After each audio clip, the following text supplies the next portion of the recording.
Visakha steel plant పై Praja Shanti party అధ్యక్షుడు ఆసక్తికర వ్యాఖ్యలు చేశారు. విశాఖ స్టీల్ ఆస్తుల విలువ 8,000 కోట్ల రూపాయలని, 100 కోట్లు విలువ చేసే ఆస్తిని కేవలం ₹1 కోటి అమ్మేశారని సంచలన వ్యాఖ్యలు చేశారు. విశాఖ స్టీల్ ప్లాంట్ ఆస్తులను అపరంగా అమ్ముకుంటున్నారని ఆయన ఆందోళన వ్యక్తం చేశారు. ఏపీలో విశాఖ స్టీల్ తో పాటు ఎయిర్పోర్ట్లు, రైల్వే శాఖను అమ్మేస్తున్నారంటూ వాపోయారు. ఇక విశాఖ స్టీల్ ను కాపాడుకోవడానికి అందరూ కలిసి పోరాడాలని, ఇందుకు సమయం ఆసన్నమైందన్నారు కే పాల్. ఆర్డర్ వేశారు, అమ్మకాన్ని ఆపారు, రుజువులు చేశాను. ఎవరు అమ్ముతున్నారు? మోదీ. ఎవరికి? అదానికి, జెండాలకి, ఆయన తొత్తులకి. ఎవరు అమ్ముతున్నారు? చంద్రబాబు నాయుడు. ఎన్ని వేల కోట్లది? 90,000 కోట్లది. ఎంతకు అమ్మారు?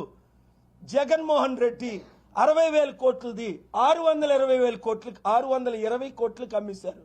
అంటే 100 కోట్ల విలువది ₹1 కోటి అమ్మేశారు. ఇదిగోండి రుజువులు.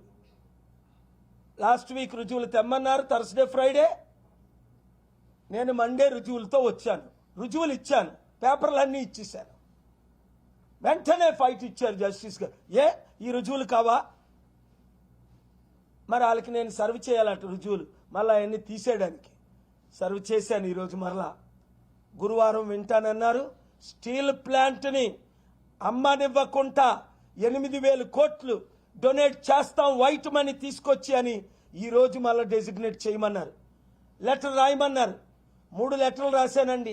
ప్రధానమంత్రిని కలిశానండి, హోమ్ మినిస్టర్ని కలిశానండి, రూపాలా గారిని కలిశానండి, స్టీల్ మినిస్టర్ ప్రధాని గారితో మాట్లాడానండి. అమ్మేస్తున్నారు.